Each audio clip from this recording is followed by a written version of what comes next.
Сәлеметсіздер ме? Эфирде Константа бағдарламасы және мен Базарханова Айдана. Уақыт өтуде, айналамыздағы әлем жылдам өзгеруде. Бірақ біз адам өміріндегі негізгі болып қала беретін құндылықтарға сенеміз. Ол құндылықтар өз ісіне деген сүйіспеншілік, әлемге деген қызығушылықтардан тұрады. Бүгін біз ерекше адамның константасын іздейміз. Бүгін студиямыздың қонағы Батыс Қазақстан облысы әдістемелік орталығының биология, география және химия пәндерінің әдіскері Құспанова Жанар Наурызбайқызы. Қош келдіңіз. Бағдарламамызға келгеніңізге алғысымызды білдіреміз. Қош көрдік, рахмет. Жанар Наурызбайқызы, карталардағы шекаралар өзгеруі мүмкін, бірақ жердің өзі өз орнында қалады. Өмірде де үнемі бір өзгерістер болып жатады, және ережелер, интернет, қарбалас тіршілік. Ал сіздің жеке күш алатын орныңыз қай жер? Бәрінен аздап тынығып, мен үйдемін, бәрі жақсы деп сезінетін сәттерде ойыңызбен қайда ораласыз? Қайырлы күн, құрметті Константаны іздейтін тұлға ретінде мені қабылдағаныңыз үшін үлкен рахмет айтам біріншіден.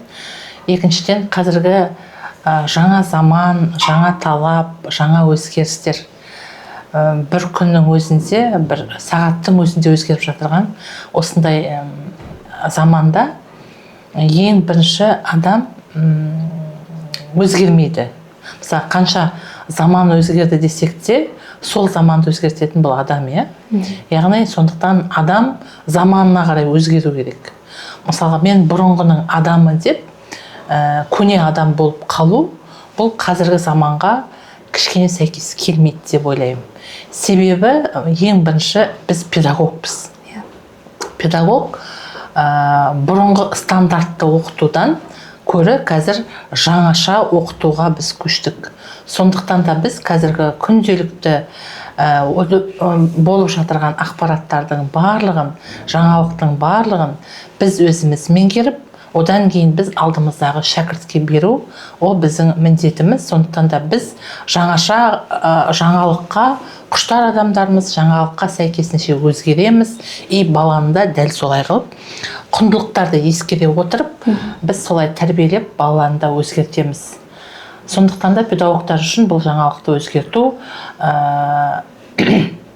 жастар үшін оңай шығар, но бірақ орта буын, одан сәл жоғары буындар үшін оңай болған жоқ, бірақ дегенмен де қазір өзгеріп келе жатырмыз. Жиды қолдану қазіргі таңда сабақтарымызда, немесе жалпы адами капитал ретінде, мысалға, менде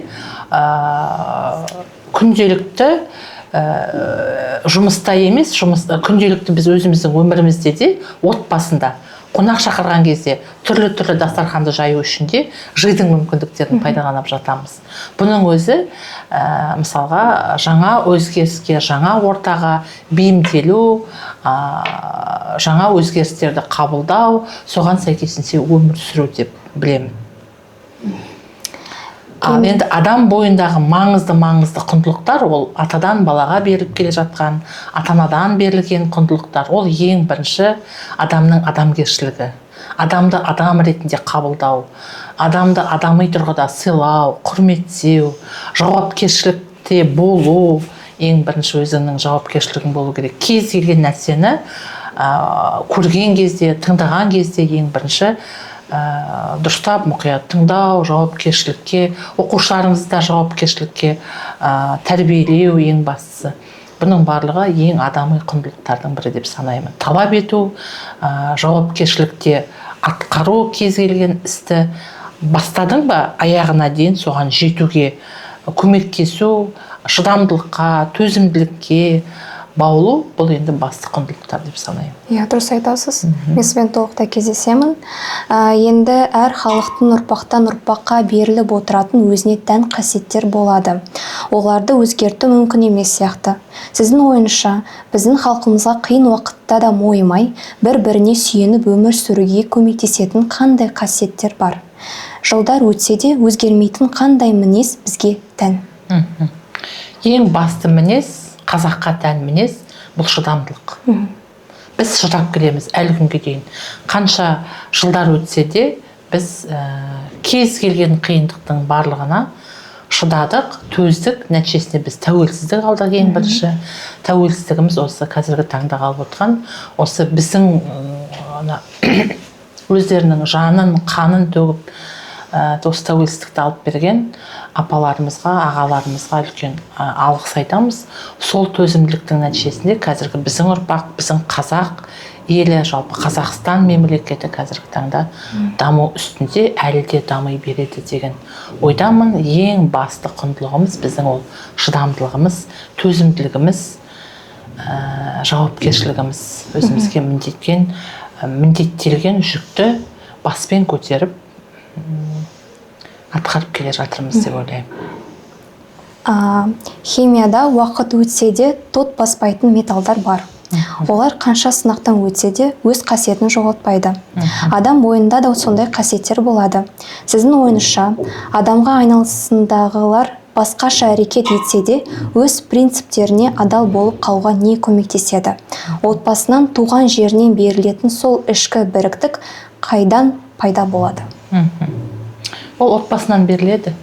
Ата-ана баланы дүниеге әкелді ма, сол отбасының айнасы, ол оның өсіріп отқан баласы, қызы. Сол бала мен қыздан біз енді ұшқанда, отбасында не көрсе ұшқанда соны іледі дейді ғой қазақ. Сол отбасындағы тәрбие оның балаларынан көрінеді. Сондықтан балалары егерде бір-бірімен тату, тәрбиелі, бірін-бірін тастамайтын, қамқор болып жүретін үнемі балалар, бұл енді сол отбасынан өзінің алған тәрбиесі деп білеміз. Сондықтан қазіргі таңда ең басты менің бойымдағы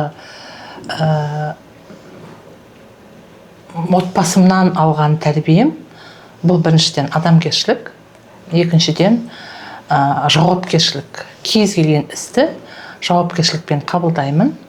Одан кейін талапшылдық. Кез келген жұмыста талап қою керек деп ойлаймын. Сол талапты, егер талап қойсаңыз, сол талапты орындайтын болса, онда сіздің жұмысыңыз алға басады, ілгерілейді, жұмыс жүреді деп ойлаймын. Енді қазіргі менің саламда, мысалға мен 3 пәннің өзін бірге алып келе жатқандықтан, биологтар бар, географтар бар, химиктер бар. Осы педагогтарға ең басты қасиет алдыңдағы оқушыңа бірінші тәртіп, екінші талап қой деп үйретеміз ғой. Сол талап пен тәртіп болатын болса, мысалы қарапайым мысал, мектептен бала үйге келеді, сабақ оқиын деп жатқан кезде ең бірінші пәнді оқиды, талап ететін мұғалімнің пәнін оқиды. Мысалы, қай мұғалім талап етеді, күнделікті тапсырманы орындап, қадағалап жүргенді, соны ғана ең бірінші оқиды бала. Ол енді оқушы өзің де білесің. Ал кім талап етпейді, күнделікті тапсырманы тексермейді мұғалім, ол оқушы, ол пәннің мұғалім сабағын бірде оқуы мүмкін, бірде оқымай қалуы мүмкін. Сондықтан ең басты адамның басындағы құндылық бұл жауапкершілікпен талап ету деп ойлаймын. Әлем әр секунд сайын өзгеріп жатыр. Жаңа технологиялар пайда болады. Сән мен өмір ырғағы өзгереді. Осындай өзгерістерге қарамастан, сіздің өміріңізде не өзгеріссіз қалады? Сіздің жеке константыңыз не? Менің жеке константым, бұл менің өзгермейтін бойымдағы қасиет. Бұл маған артылған жүкке жауапкершілікпен қарау және талап ету. Осы екі дүние мен үшін қымбат дүниелер. Мен егер сабаққа жаңағыдай дайындықсыз бару дегенді мен мысалға мүмкін емес мен үшін ол. Сондықтан ең бірінші мен өзіме талап етем. Мен өзімнің алдымдағы педагогтарымнан да, оқушыларымнан да соны талап етем. Сіздің жауаптарыңыз үлкен рахмет. Бұл константа бағдарламасы. Бүгін біз еңбекке деген сүйіспеншілік, отанға деген махаббат және ішкі еркіндік шынайы бақытты негізгі құрайтын құндылық екенін көрдік. Бізбен бірге өзгермейтін құндылықтарды іздегендеріңіз үшін рахмет. Келесі кездескенше аман сау болыңыздар. Рахмет, сау саламатта болыңыздар.